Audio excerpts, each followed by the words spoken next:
കാരണം കോവിഡ് വന്ന് ഒരു 11 വർഷം പിന്നിടുമ്പോൾ വീണ്ടും ഒരു അതിശക്തമായ വൈറസ് രോഗം പിടിപെടാനുള്ള സാധ്യതയുണ്ട്. ആ വൈറസ് രോഗത്തിന്റെ മൂല കാരണം ശരീരത്തിൽ കെട്ടിക്കിടക്കുന്ന മാലിന്യമാണ്. ശാരീരിക ആരോഗ്യം തകർച്ചയിലാണ്, മാനസിക ആരോഗ്യം തകർച്ചയിലാണ്, ആത്മീയ ആരോഗ്യം തകർച്ചയിലാണ്, കുടുംബത്തിന്റെ ആരോഗ്യം തകർച്ചയിലാണ്.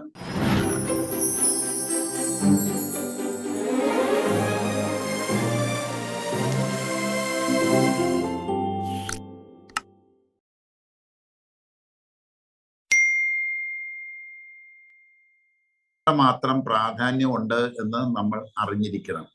എന്തുകൊണ്ട് എന്നും അറിഞ്ഞിരിക്കണം. വ്യായാമം വേണ്ടി വരുന്നത് എന്തുകൊണ്ട് എന്നിരിക്കണം.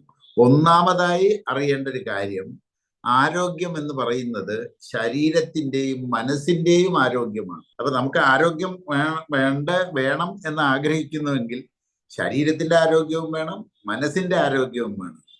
അതായത് രണ്ടും കൂടി ചേർന്നാലേ മനുഷ്യന്റെ ആരോഗ്യം ആകുകയുള്ളൂ. ഒരേപോലെ ആരോഗ്യം കിട്ടണം. അപ്പൊ അതിനുള്ള പദ്ധതി നമ്മൾ തയ്യാറാക്കിയേ പറ്റൂ. ശാരീരിക ആരോഗ്യം വീണ്ടെടുക്കണം, മാനസിക ആരോഗ്യം വീണ്ടെടുക്കണം. ഇന്നത്തെ കാര്യം എന്ന് വെച്ചാൽ ഇന്ന് ഒരു വ്യക്തിയുടെ ശാരീരിക ആരോഗ്യം തകർച്ചയിലാണ്, മാനസിക ആരോഗ്യം തകർച്ചയിലാണ്, ആത്മീയ ആരോഗ്യം തകർച്ചയിലാണ്, കുടുംബത്തിന്റെ ആരോഗ്യം തകർച്ചയിലാണ്, സമൂഹത്തിന്റെ ആരോഗ്യം പറയാനുമില്ല. ഈ നിലയിൽ എത്തി നിൽക്കുന്ന ഒരു മനുഷ്യ സമൂഹമാണ് കേരളത്തിലെ ജനത എന്ന് അറിഞ്ഞിരിക്കണം. മറ്റുള്ള സംസ്ഥാനങ്ങളിൽ എങ്ങനെയാണെന്ന് എനിക്ക് കാര്യമായി അറിയില്ല. പക്ഷെ കേരളം ആരോഗ്യ മേഖലയിൽ എവിടെ നിൽക്കുന്നു എന്ന് എനിക്ക് വളരെ വ്യക്തമായി മനസ്സിലായിട്ടുണ്ട്. അതുകൊണ്ട് ഈ ആരോഗ്യ പദ്ധതി, ഒരു പുതിയൊരു ആരോഗ്യ പദ്ധതി നമുക്ക് തുടങ്ങിയേ പറ്റൂ. ചികിത്സാ പദ്ധതി അല്ല, ചികിത്സയില്ല. നമ്മൾക്കൊക്കെ വരുന്നവർക്ക് ചികിത്സയില്ല. ചികിത്സയാണെന്ന് തോന്നാം, പക്ഷെ ഇത് ചികിത്സയല്ല. ആരോഗ്യം വീണ്ടെടുക്കാം. ഇത് എളുപ്പമാണ്, എല്ലാവർക്കും സാധ്യമാണ്. അങ്ങനെ ആക്കാൻ പറ്റുന്ന രീതിയിലാണ് നമ്മൾ അതിനെ ശരിയാക്കിക്കൊണ്ടിരിക്കുന്നത്. ശാരീരിക ആരോഗ്യം വീണ്ടെടുക്കാൻ അന്നങ്ങൾ 5 കറക്റ്റ് ചെയ്താൽ മതി. ഏത് രോഗവും മാറിക്കാണുന്നുണ്ട്. അന്നങ്ങൾ 5 കറക്റ്റ് ചെയ്താൽ ശാരീരിക ആരോഗ്യം നമുക്ക് വീണ്ടെടുക്കാം. ഒരു രോഗത്തെയും ആരും ഭയപ്പെടേണ്ടതില്ല. കാരണം 5 അന്നങ്ങളും പ്രകൃതി വിധിച്ച അന്നങ്ങൾ. ആഹാരം, അതായത് നമ്മളുടെ ആകാശം, അഗ്നി, വായു, വെള്ളം, ഭൂമി, പഞ്ചഭൂതങ്ങൾ 5 പ്രകൃതി വിധിച്ച ഉണ്ട് എന്ന് മനസ്സിലാക്കിയാൽ മാത്രം മതി. കാരണം പ്രകൃതിയാണ് നമ്മളുടെ ശരീരം സൃഷ്ടിച്ചത്. ആ പ്രകൃതി സൃഷ്ടിച്ച 5 ഘടകങ്ങളെ ചേർത്തിട്ടാണ് നമ്മുടെ ശരീരം സൃഷ്ടിച്ചിരിക്കുന്നത്. ആ 5ഉം വിധിച്ചതുണ്ട്. ഏത് റോ മെറ്റീരിയൽ ഉപയോഗിച്ച് ഒരു ഉൽപ്പന്നം ഉണ്ടാക്കണമെന്ന് ഉണ്ടാക്കുന്ന ആള് തീരുമാനിച്ചിട്ടുണ്ട്. അപ്പൊ അങ്ങനെ തീരുമാനിച്ചിട്ടുള്ളത് ഏതാണ് എന്ന് തിരിച്ചറിഞ്ഞ് അതിലേക്ക് നമുക്ക് മാറാൻ കഴിഞ്ഞാൽ ശാരീരിക ആരോഗ്യം വീണ്ടെടുക്കാൻ 100% സാധ്യമാണ്. 100% സാധ്യമാണ്. ഇച്ചിരി പ്രയാസമുണ്ട് എന്ന് അറിഞ്ഞുകൊണ്ട് തന്നെയാണ് ഇന്നത്തെ സാമൂഹ്യ സാഹചര്യത്തിൽ വിധിച്ച അന്നത്തിലേക്ക് എത്താൻ പ്രയാസമുണ്ട്. പക്ഷെ മനുഷ്യൻ എന്ന ജീവിക്ക് അത് സാധ്യമാണ്. അപ്പൊ അതിനു വേണ്ടിയിട്ട് നമ്മൾ ശ്രമിച്ചുകൊണ്ടേയിരിക്കണം. പതുക്കെ പതുക്കെ പതുക്കെ അന്നങ്ങൾ 5ഉം കറക്റ്റ് ചെയ്യാനായിട്ട് നമുക്ക് സാധ്യമാണ് എന്ന് എനിക്കിപ്പോ എൻ്റെ മുന്നിലെത്തി പഠിച്ച് ഇറങ്ങുന്ന കുട്ടികൾ കാര്യങ്ങൾ മനസ്സിലാക്കി. കുട്ടികൾ എന്ന് പറയുമ്പോൾ 18 വയസ്സ് മുതൽ 83 വയസ്സ് വരെയുള്ളതാണ് എൻ്റെ കുട്ടികൾ. ഇവർക്ക് എല്ലാ കാര്യങ്ങളും ബോധ്യമായിട്ടുണ്ട്. ചെയ്യാവുന്നതൊക്കെ അവർ ചെയ്ത് അവരുടെ ആരോഗ്യം നിലനിർത്താൻ അവർ പരിശ്രമിക്കുന്നുമുണ്ട്. മാനസികമായ ആരോഗ്യം വേണമെന്നുണ്ടെങ്കിൽ അന്നങ്ങൾ 5ഉം ശരിയാക്കിയാൽ മതി. കാരണം അന്നമാണ് മനസ്സായി രൂപാന്തരപ്പെടുക എന്ന് അറിയാവുന്ന നാടാണ് ഭാരതം. അന്നമയ കോശമാണ് മനോമയ കോശം.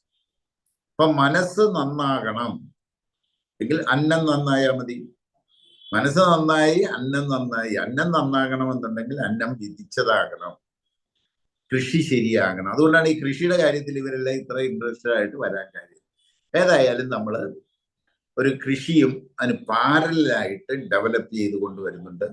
വിധിച്ച അന്നങ്ങൾ എല്ലാം കിട്ടുന്ന ഓരോ വീടിനും ഉണ്ടാക്കാൻ ഉതകുന്ന തരത്തിലേക്ക് നമ്മൾ കൃഷിയെ കൊണ്ടുവരുന്നുണ്ട്, ഡിസൈൻ ചെയ്ത് തന്നെ കൊണ്ടുവരുന്നുണ്ട്. അതുകൊണ്ടാണ് നമ്മൾ പറയുക, അതായത് എന്തുകൊണ്ട് അന്നങ്ങൾ കറക്റ്റ് ചെയ്യണം. അന്നങ്ങൾ 5 ഭൗതിക സാധനങ്ങളാണ്. Make your body divine, you will become divine. അതായത് ഡിവൈൻ ആയിട്ടാണ് നമ്മൾ ജനിക്കുന്നത്. നമ്മൾ ഡിവൈനായി തന്നെ വളർന്ന് വലുതാകണമെന്നുണ്ടെങ്കിലും ജീവിക്കണമെന്നുണ്ടെങ്കിലും അന്നങ്ങൾ 5 കറക്റ്റ് ചെയ്താൽ മതി. ഇപ്പൊ നമ്മളുടെ ബോഡി ഡിവൈൻ ആക്കിയാൽ മനസ്സ് ഡിവൈൻ ആകും, മനസ്സിൽ നിന്നാകും. ബോഡി ഡിവൈൻ ആക്കാനായിട്ട് അന്നങ്ങൾ 5 കറക്റ്റ് ചെയ്താൽ മതി. എന്നെ സംബന്ധിച്ചിടത്തോളം ഇത് ഇക്കോളജി ശാസ്ത്രം ഈ പറഞ്ഞു തരുന്ന കാര്യം പൂർണ്ണമായും ശരിയാണെന്ന് ബോധ്യം വന്നിട്ടുള്ള ആളാണ്. അപ്പൊ ഇത് ഇക്കോളജി എന്ന് പറയുന്ന ഒരു ശാസ്ത്രം പറഞ്ഞു തരുന്ന കാര്യമാണ്. ഇക്കോളജിക്കൽ ആന്തരിക പ്രകൃതിയുടെ സന്തുലിതമായ താളക്രമം വീണ്ടെടുക്കേണ്ടത് എങ്ങനെ, അതാണ് ആരോഗ്യം എന്ന് പറയുക.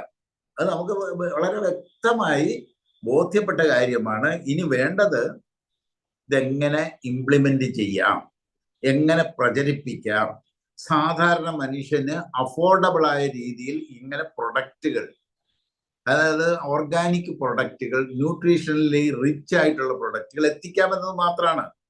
ഇത് ഗവൺമെന്റിന്റെ സഹകരണം കൂടി ഉണ്ടെങ്കിൽ വളരെ സ്പീഡിലാണ് കാര്യങ്ങൾ നടത്താനാവുക. ഗവൺമെന്റ് ഇന്നേ വരെ ഇതിലേക്ക് കാര്യമായ ശ്രദ്ധ കൊടുത്തിട്ടില്ല എന്നുള്ളതാണ് ഒരു വാസ്തവം. പക്ഷേ നമുക്കിതിൽ ഉറച്ച് മുന്നോട്ട് പോകേണ്ടതുണ്ട്. അതുകൊണ്ട് തന്നെ എല്ലാവരും അവരവരുടെ ആരോഗ്യം വീണ്ടെടുത്ത് സുഖമായി ജീവിക്കണമെന്ന് ആഗ്രഹിക്കുന്ന എല്ലാവരും ഈ കാര്യങ്ങളൊന്ന് പഠിക്കാൻ തയ്യാറാകുക. വളരെ കുറച്ച് ദിവസം, ഞാൻ 20 ദിവസം, ആഴ്ചയിൽ ഒരു ദിവസം വെച്ച് 20 ദിവസത്തെ കോഴ്സാണ് ഡിസൈൻ ചെയ്തിരിക്കുന്നത്. ഏതാണ്ട് 100-120 മണിക്കൂറേ ഉള്ളൂ. അതിനകത്ത് ആരോഗ്യം പഠിക്കും, ആഹാരം പഠിക്കും, എക്സർസൈസ് പഠിക്കും, എല്ലാം പഠിക്കുന്ന തരത്തിലുള്ള ഒരു കോഴ്സ്. ശരീരത്തിന്റെയും മനസ്സിന്റെയും കാര്യക്ഷമമായ സുഖകരമായ പ്രവർത്തനത്തിന് രണ്ടിനും, മനസ്സിനും ശരീരത്തിനും വ്യായാമം കൂടിയേ കഴിയും. അതാണ് നമുക്ക് അന്നം കറക്റ്റ് ചെയ്യാൻ, നമുക്ക് അതിന്റെ പ്രയാസം എന്താണെന്ന് നമുക്ക് മനസ്സിലായി. ഒപ്പം ശരീരത്തിന് ആരോഗ്യം, ആ ശാരീരിക എക്സർസൈസ് വേണം, വ്യായാമം വേണം, മനസ്സിനും വ്യായാമം വേണം, രണ്ടിനും അന്നങ്ങളും വേണം. അതായത് ശരീരത്തിന് ഒരു അന്നം വേണം, ഭൗതിക ശരീരത്തിന് ഒരു ഭക്ഷണം വേണം, അന്നം വേണം. മനസ്സിനും ഒരന്നം വേണം. അന്നം തന്നെ മനസ്സായി രൂപാന്തരപ്പെടുന്നുണ്ട് എങ്കിലും മനസ്സിനും ഒരു അന്നം വേണം. മനസ്സിന് കരുത്ത് കൂട്ടണം, ബലം കൂട്ടണം. അങ്ങനെ ബലം കൂട്ടണമെന്നുണ്ടെങ്കിൽ മനസ്സിനും വ്യായാമം വേണം. അപ്പൊ അല്ലാതെ ശരീരത്തിന് മാത്രം വ്യായാമം പോരാ, മനസ്സിനും വ്യായാമം വേണം. അതിനുശേഷം ശരീരം അനുനിമിഷം മാറിക്കൊണ്ടിരിക്കുന്ന ഒന്നാണ്. ഇത് നമുക്ക് അറിയാവുന്ന കാര്യമാണ്. മനസ്സിന്റെ മൂഡും മാറിക്കൊണ്ടിരിക്കുന്ന ഒന്നാണ്. രാവിലത്തെ മൂടായിരിക്കില്ല ചിലപ്പോൾ വൈകുന്നേരത്തെ മൂഡ്. അപ്പൊ ഇത് മാറിക്കൊണ്ടിരിക്കുന്ന ഒന്നാണ്. അതുകൊണ്ട് സുഖകരമായ ഒരു അവസ്ഥയിൽ നിലനിർത്തണമെന്നുണ്ടെങ്കിൽ എപ്പോഴും രാവിലെ മുതൽ വൈകുന്നത് വരെ സുഖകരമായ അവസ്ഥയിൽ നിലനിർത്തിക്കൊണ്ട് പോയാലേ നമുക്ക് സന്തോഷത്തോടെ സുഖമായിട്ട് ജീവിക്കാൻ പറ്റൂ. ഇതിന് വ്യായാമം കൂടിയേ കഴിയൂ. വ്യായാമത്തിന്റെ ആവശ്യകത അതാണ്. ഇപ്പൊ നമുക്ക് ഏതൊക്കെയാണ് വ്യായാമം എന്ന് നോക്കാം, ഏതൊക്കെയാണ് വ്യായാമമായിട്ട് നമ്മൾ എടുക്കണമെന്ന് നോക്കാം. എന്നാലും ഒരു കാര്യം ഉറപ്പ്, ശരീരത്തിന് വ്യായാമം വേണം, മനസ്സിനും വ്യായാമം വേണം. ഈ 2 കാര്യങ്ങൾ എങ്ങനെ ചെയ്യാമെന്നുള്ളതാണ്. ഏതൊക്കെയാണ് സാധാരണഗതിയിലുള്ള സ്വാഭാവികമായ വ്യായാമം? നമ്മൾ നടക്കുന്നത് ഒരു വ്യായാമമാണ്. രാവിലെ ആളുകൾ റോഡിലൂടെ നടക്കുന്നത് കാണാൻ എഴുന്നേറ്റ് ഡോക്ടർ പറഞ്ഞിട്ടുണ്ട് ഇത്ര കിലോമീറ്റർ നടക്കണമെന്ന് കൊണ്ട് നടക്കുന്ന ഒരു വ്യായാമമാണ്. ഓടുന്നത് ഒരു വ്യായാമമാണ്. ചാടുന്നത് ഒരു വ്യായാമമാണ്. മണ്ണിൽ കിളക്കുന്നത് ഒരു വ്യായാമമാണ്. അതായത് കൃഷി എന്ന് പറയുന്നത് ഒരു വ്യായാമമാണ്. കുഴിയെടുക്കുന്നത് വ്യായാമമാണ്. ഉലക്ക കൊണ്ട് ഉരലിൽ നെല്ലുകുത്തുന്നത് വ്യായാമമാണ്. പൊടിക്കുന്നതും വ്യായാമമാണ്. ദോശയ്ക്ക് മാവാട്ടുന്നത് ഒരു വ്യായാമമാണ്. കറിക്ക് അരകല്ലിൽ അലക്കുന്നത് ഒരു വ്യായാമമാണ്. എന്താണ്, തുണി അലക്കുന്നത് ഒരു വ്യായാമമാണ്.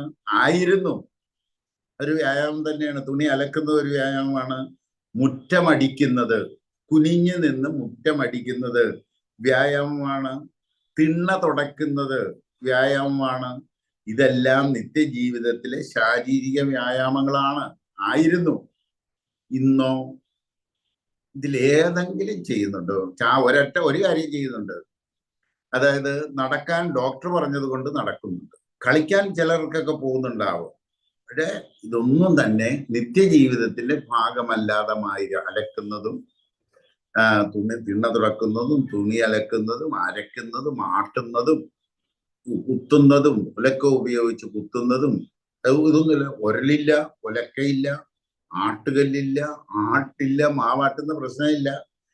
ഇതെല്ലാം, ഈ ജോലികളെല്ലാം ശ്രദ്ധയോടെ ചെയ്യേണ്ട കാര്യങ്ങളാണ്. ഈ ശ്രദ്ധയോടെ ചെയ്യുമ്പോൾ അത് മനസ്സിന്റെ ഒരു എക്സർസൈസ് ആണ്. അതായത് ഒരു കാര്യം ഇപ്പൊ കറി വെക്കുന്നു, അരയ്ക്കുന്നു, കൃത്യമായി അരച്ച് മരപ്പുണ്ടാക്കി എടുക്കണമെങ്കിൽ ശ്രദ്ധ വേണം. ശ്രദ്ധ എന്ന് പറയുന്നത് മനസ്സിന്റെ ഒരു എക്സർസൈസ് ആണ്. വളരെയധികം ശ്രദ്ധയോടെ ഒരു കാര്യം ചെയ്യുമ്പോൾ, ശരിക്കും ഒരു പല്ല് തേക്കുന്നത് ശ്രദ്ധയോടെ ചെയ്യുന്നത് ധ്യാനമാണെന്ന് വരെ പറഞ്ഞു കേട്ടിട്ടുണ്ട്. അതൊരു ധ്യാനമാണ്. എത്രമാത്രം ശ്രദ്ധയോടെ നമ്മൾ വീട്ടുജോലികൾ ചെയ്യുന്നു, അത് മനസ്സിന്റെ ഒരു എക്സർസൈസും കൂടിയാണ്. ഇന്ന് ആട്ടുകല്ലും അരകല്ലും ഒലക്കയും ഒന്നും തന്നെ ഇല്ല. മുറ്റത്ത് ടൈലായി, സ്കൂട്ടറും കാറും എല്ലാ സംവിധാനങ്ങളായി, സുഖ സൗകര്യങ്ങളെല്ലാം കൂടി. അതുകൊണ്ട് എന്താ സംഭവിച്ചിരിക്കുന്നത്? വണ്ടി ഓടിക്കാനായിട്ട് ഡ്രൈവർ ആയാൽ പിന്നെ വണ്ടിയുടെ കാര്യത്തിൽ ശ്രദ്ധിക്കേണ്ട കാര്യമില്ല. അതിനിപ്പോ ഓട്ടോമാറ്റിക്കായിട്ട് വണ്ടി വന്ന് നിൽക്കുന്ന ഡ്രൈവർ ഇല്ലാത്ത വണ്ടികൾ ഇറങ്ങാൻ പോവുകയാണ്. അരയ്ക്കാനും പൊടിക്കാനും അലക്കാനും എല്ലാം മെഷീനറി ആയി കഴിഞ്ഞു. സകലത്തിനും മെഷീനറി ആയി കഴിഞ്ഞു. അപ്പൊ അതിനൊന്നും ശ്രദ്ധ വേണ്ട. ടൈം സെറ്റ് ചെയ്തങ്ങ് വെച്ചു കൊടുത്താൽ മതി. ഓട്ടോമാറ്റിക്കായിട്ട് വേണ്ട സമയത്ത് തുണി അലക്കുന്ന സമയം കണ്ടിട്ട് അലക്കിയിരിക്കും. അപ്പോ ഈ സ്ഥിതി ആയതുകൊണ്ട് വ്യായാമം കൂടിയേ കഴിയൂ. അതാണ് അതിന്റെ പ്രസക്തി. അതായത് പണ്ട് കാലത്ത് നമുക്ക് കാശില്ലാതിരുന്ന കാലത്ത്, ഒരുപാട് ശമ്പളവും ഒരുപാട് കാശും ഒന്നും ഇല്ലായിരുന്ന കാലത്ത് ഒരു വ്യായാമത്തിന് ചെയ്തില്ലെങ്കിലും വലിയ കുഴപ്പമൊന്നും വരില്ലായിരുന്നു. അന്നും ഉണ്ടായിരുന്നു വ്യായാമം, പക്ഷേ അത് ചെയ്തില്ലെങ്കിലും വലിയ കുഴപ്പമൊന്നും ഉണ്ടായിരുന്നില്ല. എന്നാൽ ഇന്ന് അതല്ല സ്ഥിതി. ഇപ്പൊ പ്രത്യേകിച്ച് ഇന്നത്തെ മനുഷ്യൻ എത്രമാത്രം മാറിയിട്ടുണ്ടാവാം. അവന്റെ ശരീരത്തിൽ അടിഞ്ഞുകൂടപ്പെട്ടിരിക്കുന്ന മാലിന്യങ്ങൾ ഏത് തരത്തിലുള്ളതായിരിക്കാം? ജൈവ മാലിന്യങ്ങൾ മാത്രമായിരിക്കുമോ? സിന്തറ്റിക് കെമിക്കൽ മാലിന്യങ്ങൾ, മായം ചേർന്നവ, വിഷങ്ങള്, കീടനാശിനികള്, ഇതെല്ലാം മാലിന്യ രൂപത്തിൽ ശരീരത്തിനകത്ത് അടിഞ്ഞുകൂടിയിരിക്കല്ലേ? അപ്പൊ പണ്ടത്തെ മനുഷ്യനല്ല, ഒരു 3000 വർഷം മുമ്പ് ആയുർവേദം ഒരു മരുന്ന് ഉണ്ടാക്കിയിരുന്നത് അന്നത്തെ മനുഷ്യന് വേണ്ടിയിട്ടാണ്, ഇന്നത്തെ മനുഷ്യന് വേണ്ടിയിട്ടല്ല. അപ്പൊ അത്രമാത്രം മനുഷ്യന്റെ ശരീരഘടനയിൽ പ്രകടമായ മാറ്റം, മാലിന്യത്തിന്റെ കൂമ്പാരം പേറി നടക്കുന്ന, അത് ജൈവ മാലിന്യമല്ല, കെമിക്കൽ മാലിന്യം കൊണ്ട് കൂടിയിരിക്കുന്ന ഒരു സാധനം. ഇത് അപ്പൊ നമ്മൾ ശ്രദ്ധിക്കേണ്ടത്, ഇതിന് പ്രത്യേകം വേണ്ടി രാവിലെ എഴുന്നേറ്റ് നടക്കാൻ പോവുക, ഓടാൻ പോവുക, യോഗ, ജിംനേഷ്യം. ഇപ്പൊ ഒരു പ്രത്യേകത കണ്ടിട്ടുണ്ട്, സ്ത്രീകളും മുഴുവൻ ജിംനേഷ്യത്തിൽ പോകാൻ തുടങ്ങിയിട്ടുണ്ട്. കാരണം ആരോഗ്യ സംരക്ഷണത്തിന് ഒരു എക്സർസൈസ് വേണം, അപ്പോൾ ഒരു വ്യായാമം വേണം. അതിനു വേണ്ടിയിട്ട് ജിംനേഷ്യത്തിൽ പോകുന്നുണ്ട്. ജിംനേഷ്യത്തിൽ പോയി എടുക്കാൻ മേലാത്ത വെയിറ്റും ഒക്കെ എടുത്ത് കൊളായി വരുന്നുണ്ട്. കളരി ഒരു എക്സർസൈസാണ്. ധ്യാനം മനസ്സിന്റെ ഒരു എക്സർസൈസാണ്. ഇങ്ങനെ ഒട്ടനവധി വ്യായാമ മുറകൾ ഇന്നുണ്ട്. അതിന് യാതൊരു സംശയവുമില്ല. പണ്ടത്തെക്കാളും 10 മടങ്ങ് സൗകര്യങ്ങളും ഇതിനുണ്ട്. യോഗ സെന്ററുകൾ, ഇപ്പൊ ലോകം മുഴുവൻ യോഗ പ്രചരിപ്പിച്ചുകൊണ്ടിരിക്കുന്നു. ഏതെല്ലാം രാജ്യങ്ങളാണ് യോഗ ഏറ്റെടുത്തിരിക്കുന്നത്? സ്കൂളുകൾ ഏറ്റെടുത്തിരിക്കുന്നു. യോഗാ ദിനം, ഇതെല്ലാം വെച്ച് ഇത് പ്രചരിപ്പിക്കുന്നുണ്ട്. പക്ഷേ ശരീരത്തിന്റെയും മനസ്സിന്റെയും മാലിന്യം പണ്ടത്തതല്ല എന്നൊരു ബോധ്യം നമുക്കുണ്ടാവണം. അതിനെ പുറന്തള്ളണം. താളം വീണ്ടെടുക്കണം. കാരണം ശരീര താളം തെറ്റിക്കിടക്കുകയാണ്, ജീവിത താളം തെറ്റിക്കിടക്കുകയാണ്. അപ്പൊ താളം വീണ്ടെടുക്കാൻ ഉതകുന്ന എക്സർസൈസ് നമുക്ക് കൂടി വേണ്ടി വരും. ആ ഇത് കൂട്ടാൻ, എനർജി കൂട്ടാൻ ഉതകുന്ന എക്സർസൈസ് വേണ്ടി വരും, ശേഖരിക്കാൻ ഉതകുന്ന എക്സർസൈസ് വേണ്ടി വരും, മനസ്സിന്റെ കരുത്ത് കൂട്ടാനുള്ള എക്സർസൈസ് വേണ്ടി വരും, മനസ്സ് വിശാലമാക്കാനുള്ള, എക്സ്പാൻഡ് ചെയ്യാനുള്ള എക്സർസൈസ് വേണ്ടി വരും. അത് രണ്ടിനും, ശരീരത്തിന്റെയും മനസ്സിന്റെയും എക്സർസൈസ്. ആധുനിക മനുഷ്യന്, പണ്ടത്തെ മനുഷ്യന്, പണ്ടത്തെ യോഗയും ഇതെല്ലാം മതിയായിരിക്കാം, യാതൊരു സംശയവും. അതെല്ലാം തന്നെ ശരീരത്തിന്റെ ഫ്ലെക്സിബിലിറ്റി എടുത്ത് സൗന്ദര്യത്തോടെ ശരീരഘടനയുടെ നിലനിൽക്കാൻ ഉതകുന്നതായിരിക്കാം, അതിനൊന്നും കുഴപ്പമില്ല. പക്ഷേ ഇന്നത്തെ മനുഷ്യൻ ശാരീരിക മാലിന്യം എൻറ്റയർലി ഡിഫറൻ്റ് ആണെന്ന് തിരിച്ചറിയണം. ഈ മാലിന്യം പുറത്തു പോകാൻ വേണ്ട നടപടികൾ നമ്മൾ എടുത്തേ പറ്റൂ. മനസ്സ്, ഇപ്പോ ഒറ്റ ഉപകരണം, മൊബൈൽ എന്ന് പറയുന്ന ഉപകരണം നമ്മൾ ഉപയോഗിച്ചുകൊണ്ടിരിക്കുമ്പോൾ അതിലേക്കുള്ള കിട്ടുന്ന ഇലക്ട്രോ മാഗ്നറ്റിക് തരംഗങ്ങളുടെ അതിപ്രസരം നമ്മളുടെ മനസ്സിനെ ഇറിറ്റേറ്റ് ചെയ്തുകൊണ്ടിരിക്കുകയാണ്. ഇതിനെ അതിജീവിക്കണമെന്നുണ്ടെങ്കിൽ മനസ്സിന്, പണ്ടത്തെ മനസ്സിന്റെ കരുത്ത് പോരാ. 5G ആയി കഴിഞ്ഞാൽ 4G ആയിരുന്നതിനേക്കാളും ഒരു പടി കൂടി കരുത്ത് നമ്മുടെ മനസ്സിന് കൂട്ടിയേ പറ്റൂ. മൊബൈൽ നമുക്ക് ഇനി ഉപേക്ഷിക്കാൻ പറ്റില്ല. അതുകൊണ്ട് തന്നെ മൊബൈലിനെ ഉപേക്ഷിക്കുന്നതിന് പകരം മൊബൈൽ വേണ്ടാന്നും പറയാൻ പറ്റില്ല. കാരണം അത്രമാത്രം നിത്യജീവിതത്തിലേക്ക് അത് കടന്നു കയറി കഴിഞ്ഞു. പക്ഷെ ഒന്ന് നമുക്ക് ചെയ്യാം, ഈ മൊബൈൽ ടവറിൽ നിന്നും വരുന്ന ഈ ഇലക്ട്രോ മാഗ്നറ്റിക് തരംഗങ്ങളെ അതിജീവിക്കാൻ കരുത്തുള്ള മനസ്സാക്കി മാറ്റാനുള്ള വ്യായാമ മുറ നമുക്കുണ്ട്. ആ വ്യായാമ മുറയാണ് നമ്മൾ കൊടുത്തിരിക്കുന്നത്. സകല വളരെ ക്ലിയർ ആയിട്ട് ശാരീരിക എക്സർസൈസ് കൊടുത്തിട്ടുണ്ട്, സന്നിധാനം ധ്യാനം കൊടുത്തിട്ടുണ്ട്, ശംഖുലി എന്ന് പറയുന്ന മനസ്സിന്റെ കരുത്ത് കൂട്ടാൻ മാത്രമല്ല ആയുസ് കൂട്ടാൻ ഉതകുന്ന തരത്തിലുള്ള എക്സർസൈസ് കൊടുത്തിട്ടുണ്ട്. നിസ്കാരം, അതായത് ഈ പ്രപഞ്ചത്തിന്റെ ഇലക്ട്രോ മാഗ്നറ്റിക് ഫീൽഡുമായിട്ട്, അത് പറഞ്ഞാൽ പ്രപഞ്ച മനസ്സുമായി നമ്മുടെ മനസ്സ് കണക്ട് ചെയ്യാൻ, എർത്ത് ചെയ്യാൻ, അതായത് ലിങ്ക് ചെയ്യാൻ, യൂണിവേഴ്സൽ ലിങ്കിങ് എന്ന് പറയുന്നതിന് ഉതകുന്ന ഒന്നാണ് നിസ്കാരം.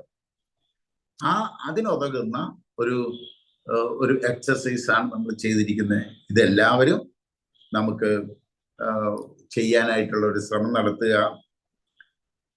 പതുക്കെ പതുക്കെ പതുക്കെ നമ്മളുടെ മാലിന്യങ്ങൾ മുഴുവൻ ശരീരത്തിനും മനസ്സിനും ഒരുപോലെ ഒതുങ്ങുന്ന എക്സർസൈസ് ആണ് ഇന്ന് ഇതിനെ കാണാം. മാലിന്യം കളയാം. എല്ലാവരും ഇപ്പൊ മിഥുൻ പറഞ്ഞതാണ്, എല്ലാവരും ഇത് പ്രാക്ടീസ് തുടങ്ങുക. എല്ലാവർക്കും ഇത് ചെയ്യാം.